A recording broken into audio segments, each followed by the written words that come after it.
given the increasing diversity of America's populations, the dangers of sectarianism are greater than ever. Whatever we once were, we are no longer a Christian nation, at least not just. We are also a Jewish nation, a Muslim nation, and a Buddhist nation, and a Hindu nation, and a nation of non-believers. And even if we did have only Christians in our midst, if we expelled every non-Christian from the United States of America, whose Christianity would we teach in the schools? Would it be James Dobson's or Al Sharps's? Which passages of Scripture should guide our public policy? Should we go with Leviticus, which suggests slavery is okay, and that eating shellfish is an abomination? Or we could go with Deuteronomy, which suggests stoning your child if he strays from the faith. Or should we just stick to the Sermon on the Mount, a passage that is so radical that it's doubtful that our own Defense Department would survive its application? So before we get carried away, let's read our Bibles now.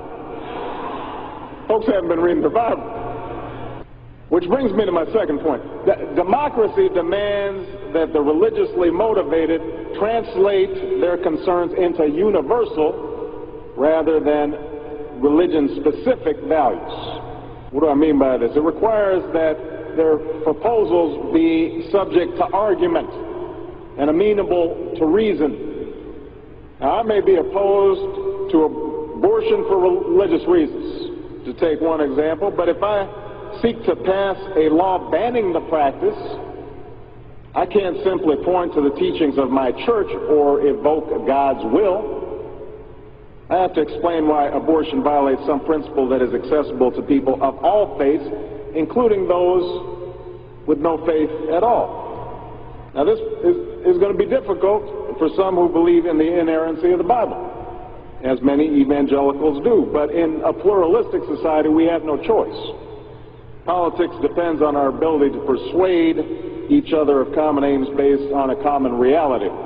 It involves compromise, the art of what's possible. And at some fundamental level, religion doesn't allow for compromise. It's the art of the impossible. If God's spoken, then followers are expected to live up to God's edicts, regardless of the consequences. Now, to base one's own life on such uncompromising commitments may be sublime, but to base our policy making on such commitments would be a dangerous thing. And if you doubt that, let me just give you an example. We all know the story of Abraham and Isaac. Abraham's ordered by God to offer up his only son.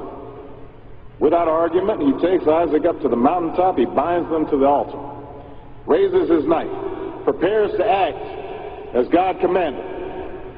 Now, we know things worked out. You know, God sends down an angel to intercede at the very last minute. Abraham passes God's test of devotion. But it's fair to say that if any of us leaving this church saw Abraham on the roof of a building raising his knife, we would, at the very least, call the police and expect the Department of Children and Family Services to take Isaac away from Abraham. We would do so because we don't hear what Abraham hears. We don't see what Abraham sees. And so the best we can do is act in accordance with those things that we all see and that we all hear, be it common laws or basic reason. So we have some work to do here.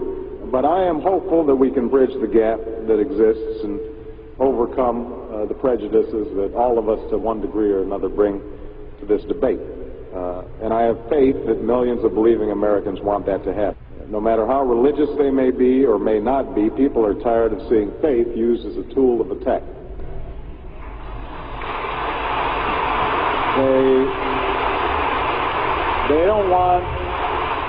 They don't want faith used to belittle or to divide, because in the end, that's not how they think about faith in their own lives.